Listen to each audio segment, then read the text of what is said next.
All right, here we are.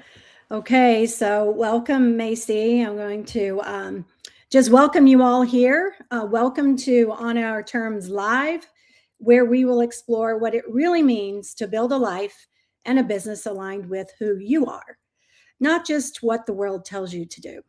So, because so often the reason people feel stuck isn't a lack of effort, and it's not even a lack of intelligence, it's misalignment. So it's trying to express something deeply meaningful, your expertise, your voice, your leadership through someone else's framework. And when that happens, you can work harder, you can do more, you can follow the playbook and still feel like something isn't landing. And that's why I'm especially excited about today's conversation, because today we're joined by Macy Robison, a thought leadership strategist who has helped launch multiple New York Times best-selling books. And she has spent years helping experts become visible, credible, and impossible to ignore.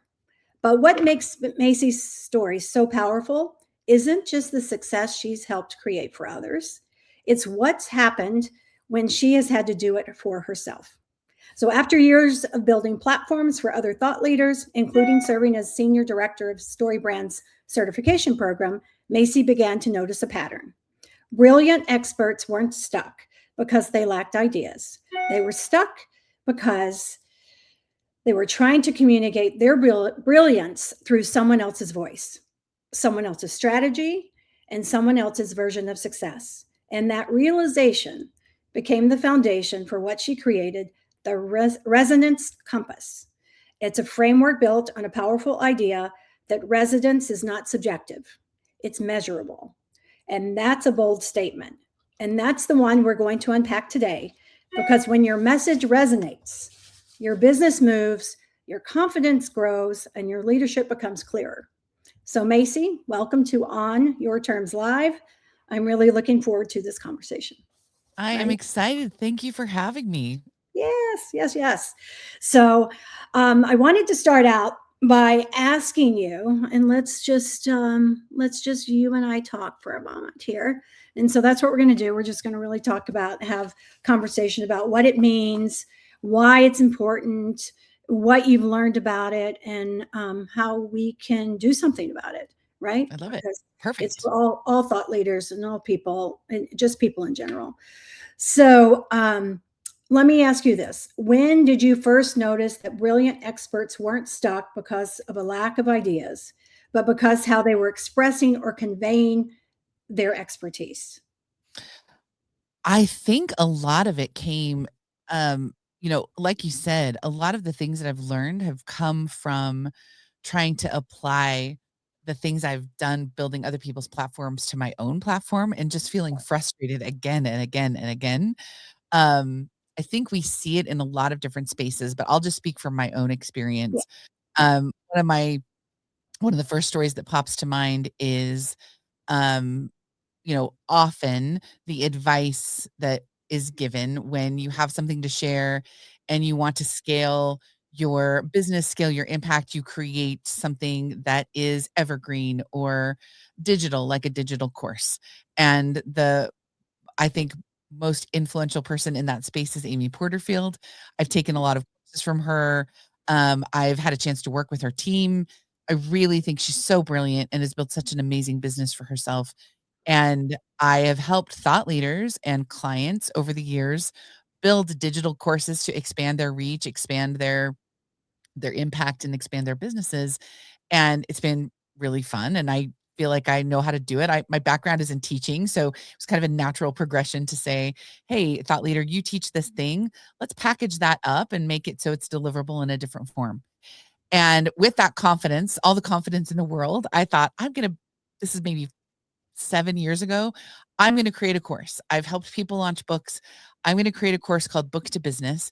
And Amy at the time was launching a live version of this course building, Mhm. um, I guess, experience. It was I found out later something she was teaching live so she could commit it to video for Digital Course Academy because she was doing that on camera with her face for the very Right. first time.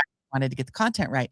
And I was like, I'm going to go learn from her in person because part of it was being with her weekly online in person. Halfway Mhm. through, I'm gonna go to San Diego and work with her in the room. Really excited about this. So I have my idea, go to San Diego. I learn all day listening to her, taking copious notes. That evening, they had a session where you could go actually do the work and get feedback from Amy, from her team in the room. So I remember sitting in this ballroom. I found a video of it the other day. I'm just sitting by the wall and I'm trying to write my course and I can't do it. Yeah. I, I, the words will not come out of my pen. They won't come out of my mouth. It's a good idea. I can't write the course. And after about 45 minutes of just beating myself up, I gave up and went and sat by Amy's content director and just coached other people. Now, if I knew then what I know now, the reason I was so stuck is I was copying and pasting all of those playbooks instead of knowing how I'm wired, which is to have a conversation and to teach something first, to see the transformation, to see the aha, to see the light that comes on in people's eyes when you say something that makes them realize something new for the first time. That's how I personally know something is working. And that's what I use as fuel to build from when I'm creating something new or when I'm writing a podcast episode or doing something like that. And I had never taught this content before. I was trying to excavate it out of my brain and put it on paper without walking it through the process that I'm wired to walk it through. Yeah. And it didn't work. I was copying and pasting Amy's playbook to my experience, and I've created courses since, and I do it differently now. I do it through the way I'm wired instead of just copying and pasting that playbook and expecting it to work in exactly the same way it works for Amy. Yeah. Well, I'm just going to say, after knowing you for, like the past 5 to 6 years with Donald Miller and being in that space, you are not a woman who is short on words. So when you can't pull them out, when you yourself are like stuck and going, Yeah. oh my goodness, what's happening here? That's a real aha. Mhm. So I hope that everybody can understand it's for real. When something doesn't, it goes back to this authenticity. I feel like, really, right? Right. So we kind of feel that at some point, going, sometimes we do need to model others. I mean, we Yes. look and say, right, okay, I really liked how they did that. Mhm. And I'll replicate that from my sales experience, where when I was first learning how to sell, I'd have someone in the field with me, and and then I'm listening and trying to figure out just how to model that myself. And then finally it got to the point where I'm like, whoa, whoa, whoa, I didn't like how he talked to my client that in that manner. And Right. so then over time you learn how to make that work for you. Mhm. But it takes time. And It when does. you're It in takes the field. practice too, and I think, I use a lot of the teaching that I do comes from my experience in music, and I think if you think of, we do when we're learning something new, we model other people, we try things on, we might, my daughter's learning when she learned to sing, she would sing with other people on the radio and kind of mimicked their voice. But at the end of the day, that's a kind of a dead end road to just mimic other people all the time. We have to find our own voice in that. And that's the process I think I'm trying to describe is Exactly. yes, we can learn from trying other things on and making them our own, but just Mhm. outright copying and pasting, which is so tempting to do in this really loud, noisy social media world. It just never feels like us. It feels like Yes. something that doesn't fit. Yeah. And it's really about how that delivery can be and what we can do, finding our Mhm. style, Right. finding what works for us and that type of thing. Well, that's Mhm. awesome. Um, okay. So let's see. Hmm. Okay, how about this one? Many experts follow popular messaging playbooks, things like structured frameworks, just like what you were talking about, like Mhm. the story brand framework or branding systems Mhm. that tell them how to communicate their message. So, where do those tools really help? We're kind of talking about that. And where do they sometimes hurt? Oh, that's a great question. I think where I've seen I'll use StoryBrand as an example because I Yeah. know that very well. I've been certified in that since 2017, and like you said in the intro, I was the Mhm. director of the guide program full time for 3 years, and I feel like where it can be helpful, I sort of think of IP, frameworks, again, to go back to the music analogy, if my voice is the voice that I'm trying to cultivate, there's a song I've got to sing, there's content I've got to share. And that's where I think frameworks come in, whether they're frameworks we create from our own lived experience Mhm, or frameworks that we get certified in and we borrow. And when I'm working with clients to help them, um, I guess, and I would say this with guides a lot, they're each bringing their own experience and their own background to the table, and they're taking this framework and trying to kind of bring it into what they do. I mhm. usually tell them in so many words to embrace their inner Kelly Clarkson. I really loved Kelly Clarkson when she was on American Idol. Yeah. She really made a name for herself singing other people's songs on that Mhm, show. mhm. And though she is a bona fide star in her own right, has written songs for herself, has had songs written for her specifically to sing. My Right. favorite thing she does is take someone else's song and to give it the karaoke treatment, like she talks about on her like she does on her talk show. She can make any song sound like hers because she knows her own voice so well, and I Mhm, think that's the gift of having a framework like that. Um, we can bring ourselves to it. I think mhm, where it becomes a limitation is when we think there's one right way to do it. I've worked with guides over the years that would get on calls with me because their business wasn't growing in the way they wanted it to, and they would say, "Well, I'm just not cut out for story brand," or I'm not I don't do it that way. I'm like, there's really not one way to do it. It's a guide, it's a framework. It gives you yeah, the opportunity to invite people into a transformation. And yes, there are steps to follow and things to figure out, but you can bring your own voice to that process and not feel so trapped by it. I think when we believe mistakenly that there's one right way and it's the only right way to do something, mhm. that's when we get trapped and feel limited and feel like we're trying to compete on someone else's terms instead of trying to bring our own uniqueness to the table. Yeah. We get so focused on, this formula should work. It works for other people. Why shouldn't it Right. work for me? And banging our heads against like what that should be, but that's rigid. Mhm. That's just, it's part of a mindset. It's part of Yeah. how can we flow, where's the flexibility that we can use this as learning our way, like creating our path.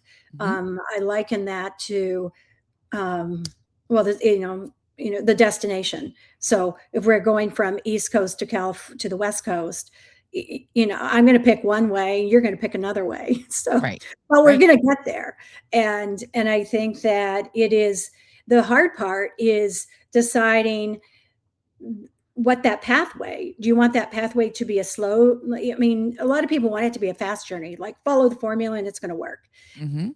but nothing. You just said 7 years ago, you sat in there with Amy Porterfield. And I mean, this is the journey. Like Yeah. the whole process of being an entrepreneur or a leader or having a business is the journey. And the journey is never ending.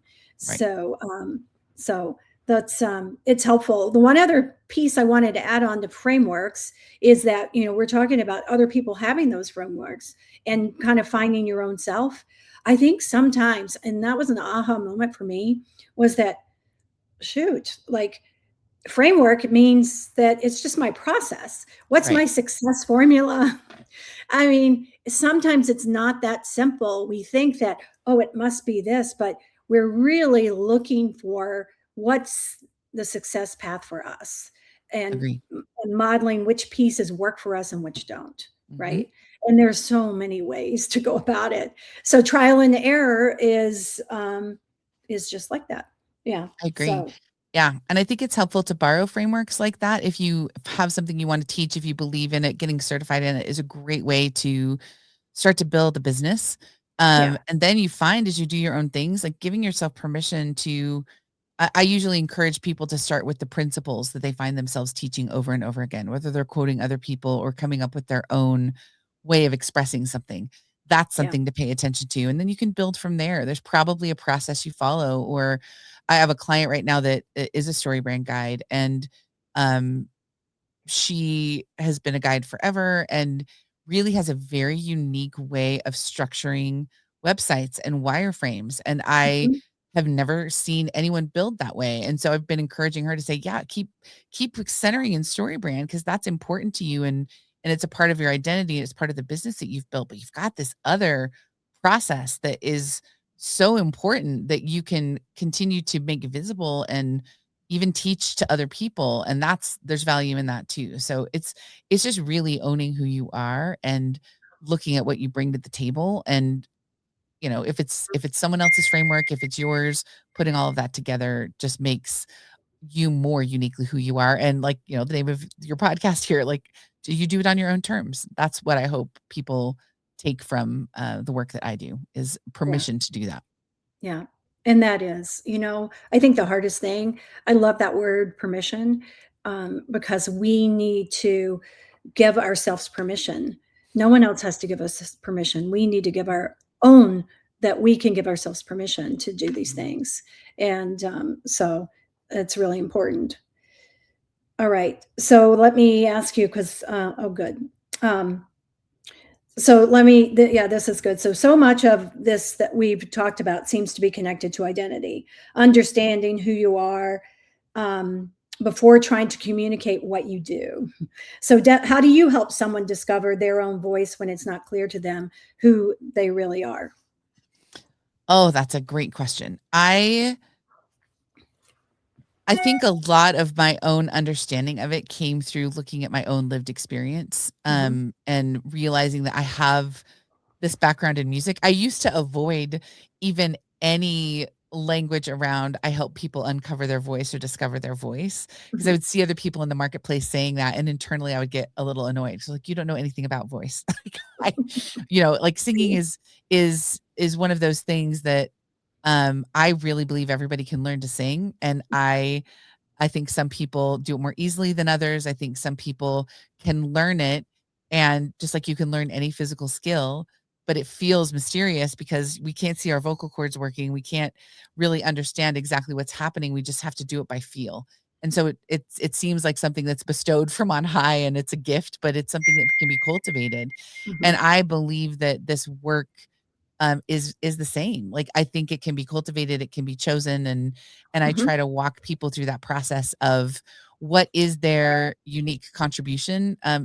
That resonance compass you talked about in the introduction, that's been a process to figure out. Started with really looking at how is someone wired? Like, what is the source of who they are? mhm, Or in musical terms, the instrument. Like, what instrument are we working with? If I were to teach voice lessons, the first thing I would have someone do is I would check their range to see, are they a soprano, an alto, a tenor, a bass? A lot of that expression of vocal range is determined by the construction of my throat. Like, how mhm, long are my vocal cords? How thick are they? How much air are they working with? How do I have muscle tension that's keeping me from singing higher? And I can mhm, expand my range and I can work within it.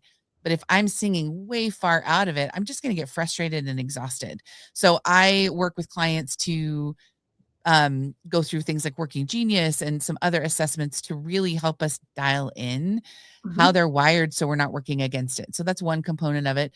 Another is, what's their lived experience? What's the mess that they've walked through that becomes the medicine that they want to mhm, share with other people mhm, and that they teach about? I think every thought leader I've ever worked with, the thing they teach is the thing they most needed to learn. And in mhm. StoryBrand, we talk about the guide, and I think that's a really generous act to have walked through something hard, become a guide, and turn around and help others. So those two pieces have to do with source. Who am I? Mhm. How do I show up? How am I wired? The Yes. other part of the compass has to do with the signal that you're sending out, which, if you think Mhm, of an instrument, there's the instrument and then the sound wave that it makes or the signal that it creates. mhm, I think the thing that has been most exciting for me to realize is that signal. Music is something we experience and hear and feel, but sound waves can be measured. They're actual tangible objects that invisibly move through the air, and we can measure them with a spectrograph and actually see the frequency and the amplitude and different things about the science of sound. And realizing that helped me kind of lean into this idea of, all right, if that's true, then I can actually take a look at how people express themselves, how they guide transformation in others. And maybe if we can measure that and diagnose that, people will stop copying and pasting and give themselves permission to show up in the way that they're wired to communicate. And that can get them going in the right direction. And then all of the other pieces of resonance will click in, because the last piece of the signal part of this compass is, are you walking your talk? Yeah. because are you taking your own medicine? People can sense that, and when they can, they lean away. And we want them to lean in. We want them to feel what we're putting out into the world and move effortlessly, which is how resonance works. I used to teach used to teach choir rather, and I loved demonstrating this principle to my students. I had a piano in my classroom, and my classroom had a lot of hard surfaces. And when you send a sound wave out from an instrument, it can do one of three things. It can bounce off a hard object, like a wall or a floor. It can get absorbed by a soft object. When you see a recording studio, there's rugs and felt and like things to absorb the sound, Right. so that it's soundproofed, so it can get absorbed by an object. Or if something is tuned to the same frequency and it's free to move, it will vibrate effortlessly. And that's what I loved showing my students. I would press this key on my piano. I didn't press it loudly. I didn't like bang on a whole bunch of keys. Just one key, and a snare drum that sat across the room would vibrate. Mm. And that's because they were tuned to the same frequency. And when this sound wave from the piano met the snare drum, that And snare drum would vibrate because it couldn't hold the energy mhm, otherwise. And mhm. that's how I think all of this works. When Yeah. I say something that rings true or resonates, we use music words to describe that sensation when you hear something that makes you sit up and pay attention. And Mhm. so I try to help my clients figure out how they're wired so that they can send out a consistent, clear signal and find the people that are already naturally tuned to them, waiting to hear from them Yep. instead of competing against all the noise that's out there. Well, that was brilliant. What you just described, it just showed me how you built the resonance compass. That's what it is. That's what I it mean, is. you just instead of music, you're using the person and you're helping them to make that expression, to learn who it is and how to communicate that themselves and Right. who they are. And you're taking all of those intricacies and pulling that together. And and we can use an example kind of because I took your assessment. You did. So, right. And one of the things that stood out to me, because I'll tell you, let's see, I think, well, there are multiple pieces of that. Right. But if you want to talk a little bit about that, we can share so people Yeah. can understand that, because it was, for me, what's fascinating, I want to parallel this a little bit with understanding yourself. I Mm. think that's part of been my journey, is when the book came out, um, the parachute book, like, What color is your parachute? what color is your parachute, right? Mhm.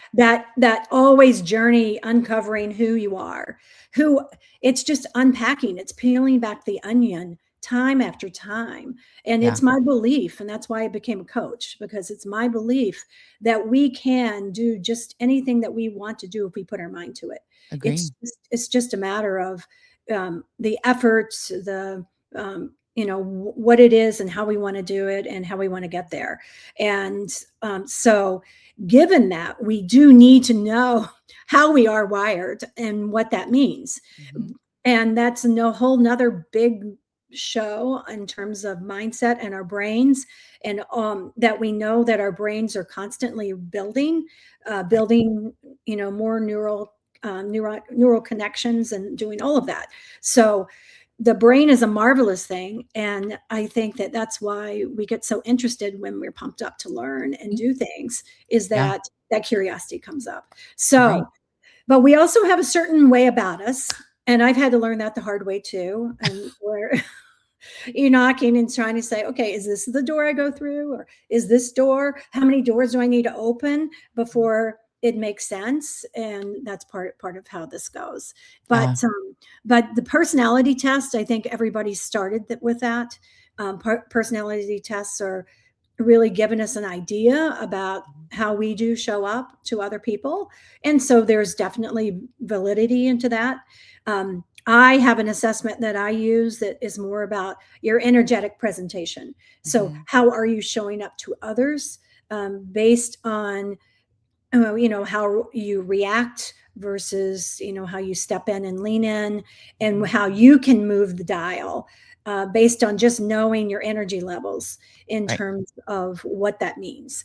And not energy woo woo, I'm just identifying emotional um, intelligence in a way that is numeric, so that type A are strong like me. So when you're just looking at things analytically, you need to know, not the soft, like, oh, but to know that negative energy when we need to be angry at certain times to boost us into the next piece, so that we Love that. can take responsibility and those types of things.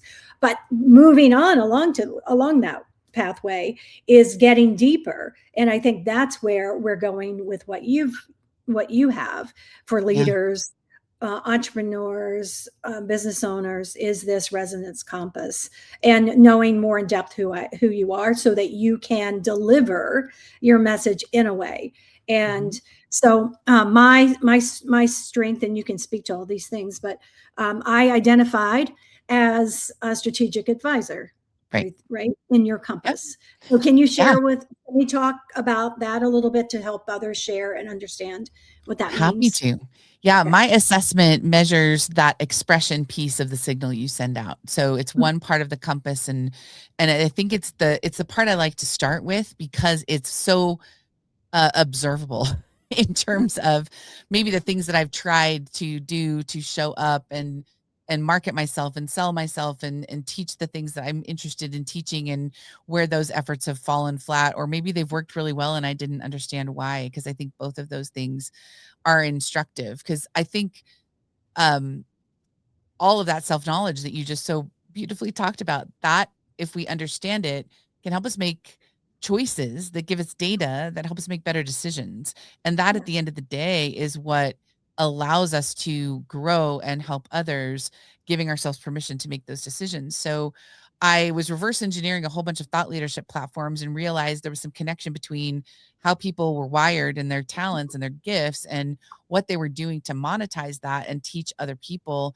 and that turned into this archetype assessment. So the assessment measures the way that you express yourself, create transformation in others, and basically, like, what is that signal you're sending out? So for you, like you said, it was a strategic advisor, which I'm going to share my screen if that's Sure. okay, since I Yeah, yeah, can. yeah.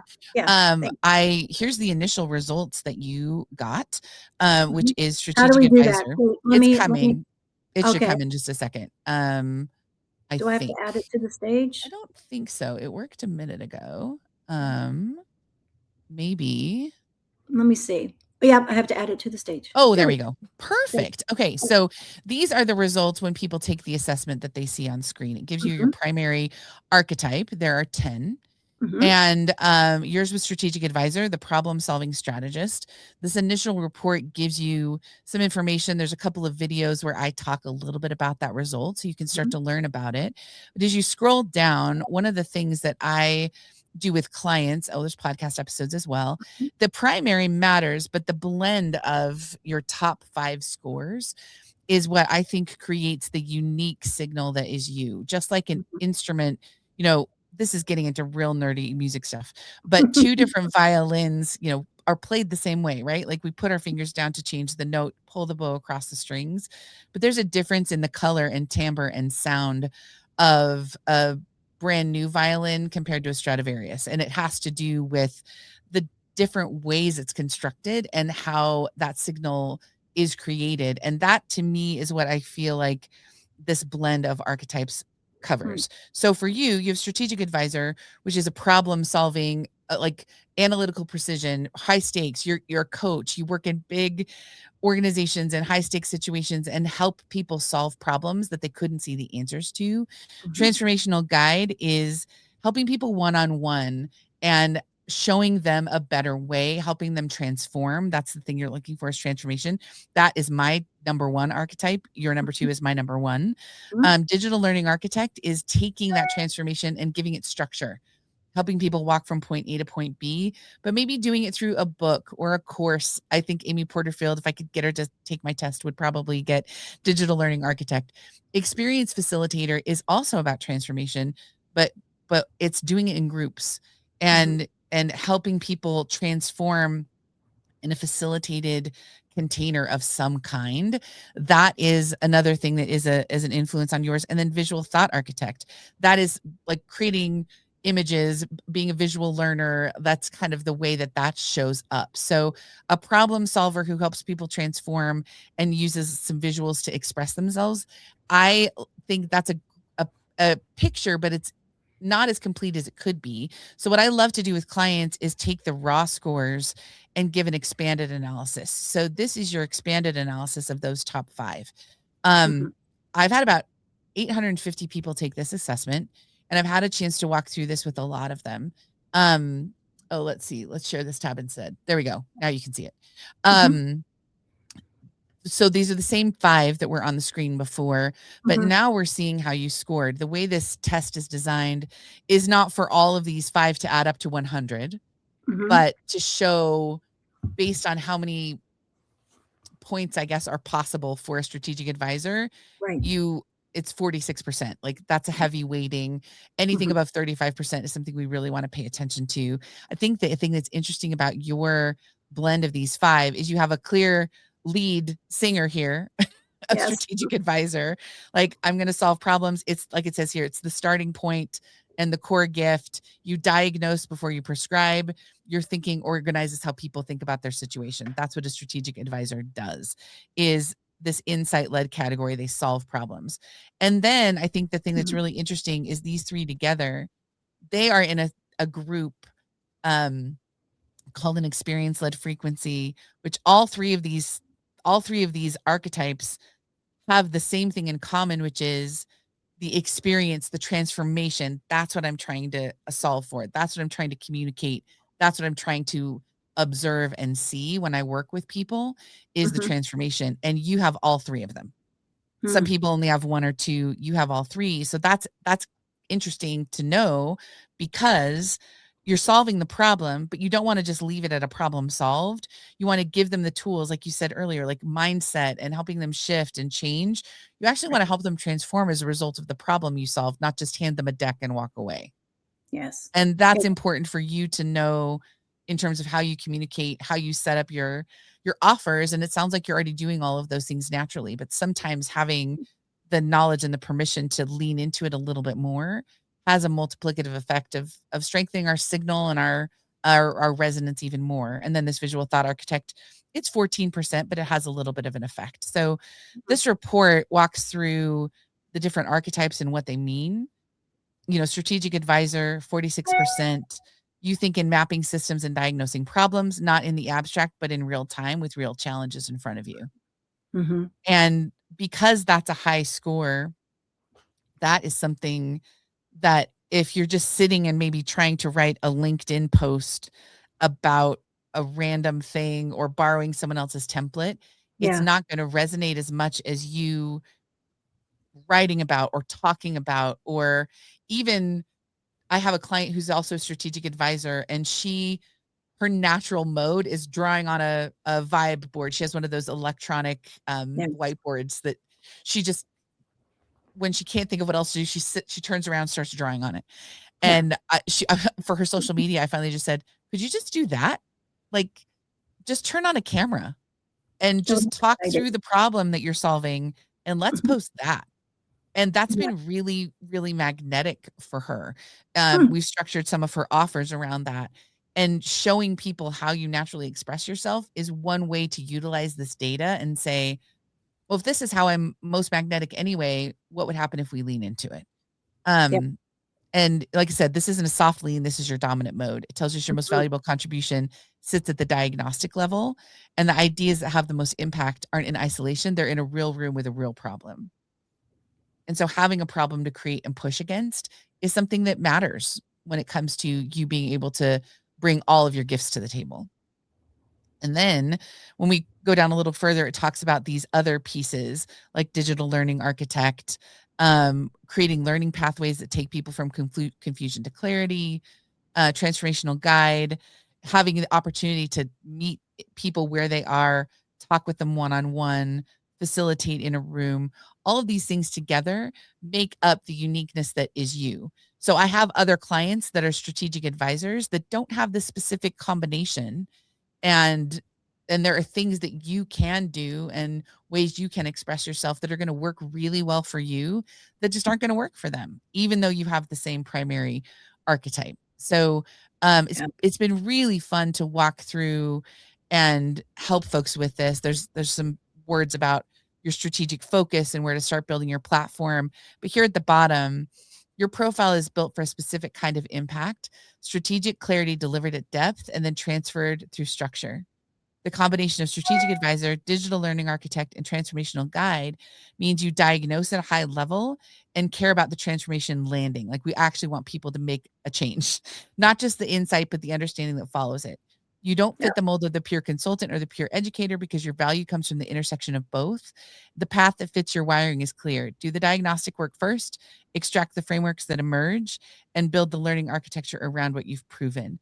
The edge just isn't just the diagnosis, it's that you don't stop there, you keep going. So to me, like having that information about myself, as well as for my clients, has been really helpful in terms of just like looking back and saying, I understand now why when I try to write on LinkedIn and I borrow someone's template or say, oh, that works for that person, I'm just going to type it and type something and follow their pattern, it doesn't land. But if I think about a transformation I helped someone achieve or a problem that I helped solve, because I have strategic advisor as well, but I have three that are very close to each other.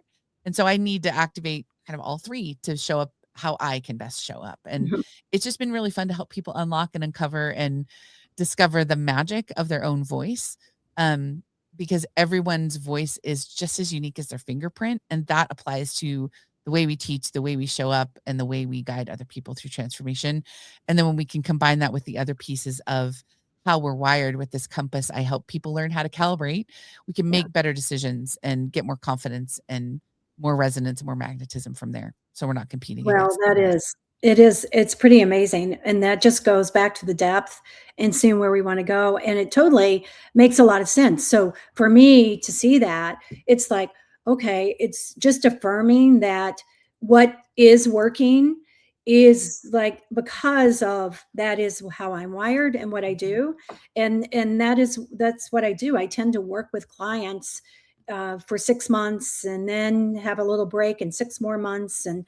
and we keep going and or that year and then we pause for a few months because there's always more and more and more to do.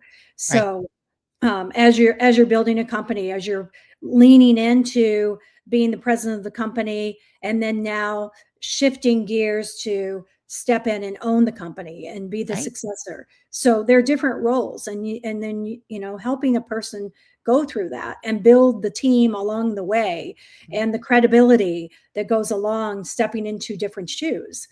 So anytime a leader is moving into a different position, a different role, especially when you're coming from peers.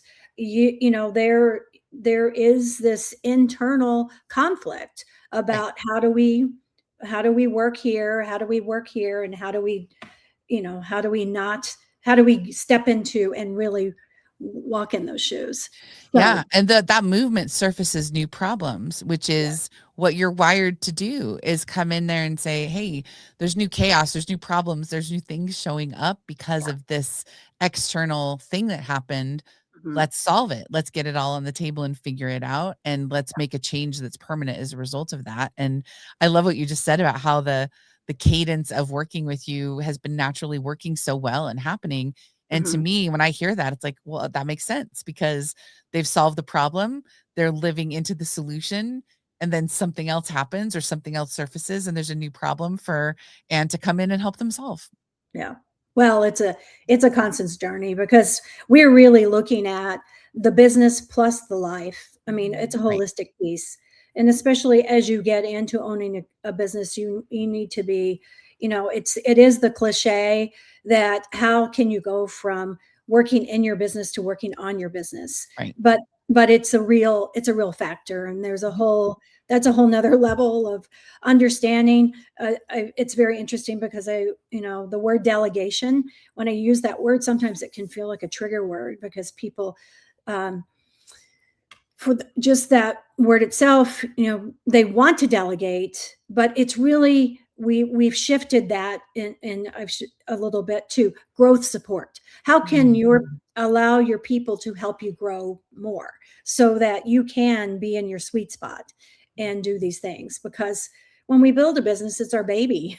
It's Right. kind of, it's almost like parenting, right? So it's like, how do we let go? How do we let them walk on their own? How do we let them do all the things themselves? So it's not as simple as that, but it's fun. So if we make it still solid goals, the things that we're doing, where we want to go.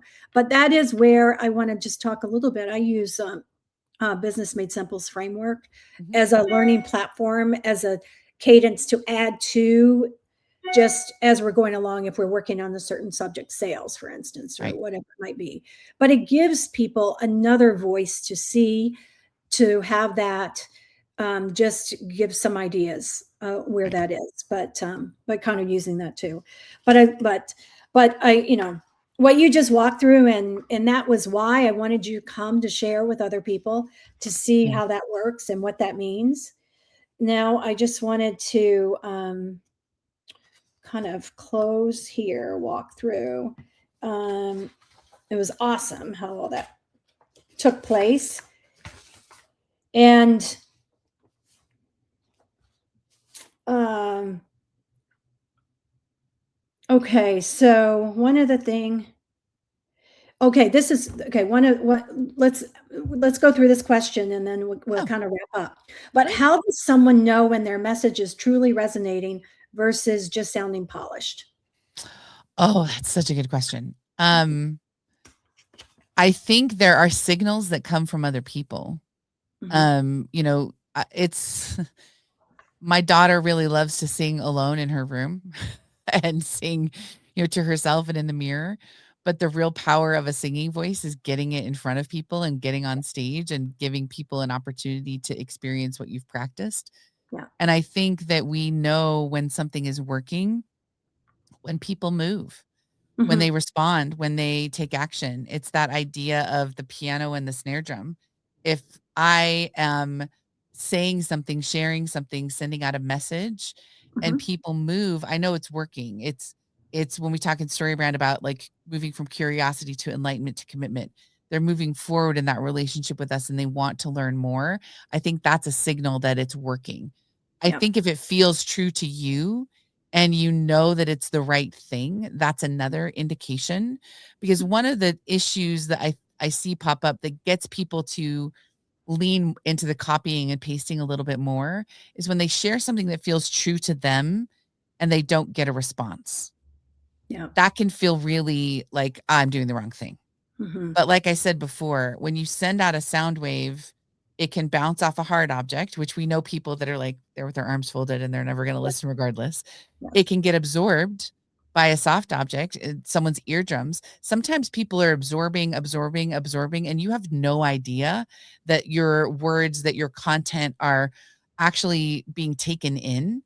It's been really interesting being a podcaster.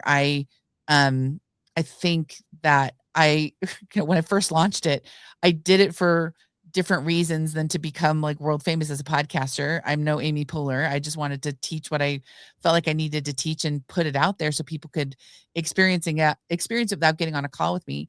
And it felt like I was performing for crickets when for the Right. first several Yeah. episodes. But number 1, crickets are beautiful. I love being outside at twilight and listening to them sing, so that's fine. I can get used to that lovely sound. But about a month into my podcast being live, people were showing up on calls with me and saying things like, "I binged all the episodes. I'm ready to talk. I'm ready to hire you." They Mhm. spent all this time with me without me having to be Yes. there. So Yeah. all of that was being absorbed and people were learning, and if I had stopped, they wouldn't have had the chance to come talk to me. So that just because we're not seeing people move right away, if we feel like it's how we're wired and we feel like it's something that's true to us, our job is to show up and provide value in advance by radically serving other people with our content Hmm. and being consistently disciplined about sharing it. Yeah. It's just showing up again and again. One of my favorite videos to show clients when they are having a hard time believing in themselves, there's a pop star, her name is Chapel Roan. She kind of came on the scene in the last few years. There's a video that I saw on social media somewhere of her singing one of her biggest hits. She sang it at the Grammys a couple years ago. It's called Pink Pony Club. And she's by herself in the middle of a parking lot singing her song at the Wow. top of her lungs, playing the piano for herself, but there's no one around. There's no one screaming. There's no one cheering for her. She's Mhm. just singing her song. And in Mm. this video, about halfway through, it cuts to her singing the exact same song 5 years later at Wow. Austin City Limits with Mm. 100,000 people jumping and singing and having the time of their lives singing with her. If she'd given up, that doesn't happen. But Yes. she knew what she was there to sing and what she was there to do and how she was there to show up, and she did it consistently, and Mm. our opportunity is the same. And I think a resonant message can be a polished message, but sometimes we've just gotta get out there and say it ugly first and find the polish in the reaction, in the response, in the learning, and more than anything, just continue to show up and share. Yeah. No, I totally get it. I mean, I started on your terms last fall, and video is not my thing. So, But you're but doing it. I had to say, what can I do? Yeah, Because, um, you know, I'm going to have to do it. And so I just said I better lean into it. I And love it. anyway, so I get it. I'm an introverted heart, and to come out, I've, you know, socially, I can kind of do all of that, but no, this is not even video. This is live. So, um, so so it's But you're kind of solving problems in real time, which I think, you're yeah, having conversations and even coaching people, I think could be a uh-huh. fun way to use this platform because you've got a live opportunity to show what you can do, which is great. Right. Right. It's so fun. So my final question here, and Mhm. then we'll close, is what's one place that where people can start to gain more clarity in how they can express themselves? Great question. I encourage everybody to start, if you're curious at all about what we've talked about today, by taking my assessment. You can go to Macy Robison, ROBISON.com Mm, /quiz, and yeah. it will direct you to the assessment. I think that's a great place to start, just to get that primary archetype, see how it's showing up, see how it's already maybe creating resonance with the way you're expressing yourself, and maybe take a look at when things should have worked but maybe didn't work. It might have to do with that primary archetype as well. Take a look at the blend, and if you're interested in getting the report Anne and I looked at, there's some instructions on what to do, take next steps to start working with me to really get in and calibrate that at a deeper level. But I think just I've had a lot of folks who've just taken the assessment, and it's free to take. It takes about 15 minutes tops to complete. Um, they've gotten some direction that has really unlocked a lot of momentum in their businesses just from giving themselves permission to show up and express themselves in the way that they're wired. Yeah, it's really awesome that you offer that, and that and we're gonna I'll put up your website address, but on the Thanks. website, you can also find the podcast Mhm. links as Yep. well and learn more about Macy. So, in closing reflection, I'd like to say that what I'm taking from today's conversation and what I hope our audience carries forward is that clarity doesn't begin with better words. It begins with better understanding, understanding who you are, how you naturally think, and how you're wired to create impact. So, because when identity becomes clear, expression becomes easier, confidence grows, and action becomes more natural. And if I were to summarize today's conversation, it would be this simple progression. So, I'm going to add this to the stage. And I would say that expression follows identity, and identity drives the clarity, and clarity drives the confidence, and confidence drives action. And that's what we need to do is we, you know, when we can clearly understand and who we are and how we can express ourselves, it really it has a domino effect, ripple effect, and all of those things. 100%. So I want to thank you for being here. It was really fun to see you here You too. and get all your expertise. Thank you So for the invite. with that, we will close, and we hope that you have learned more, and we will see you next time. All right. Thank you so much. Thank you.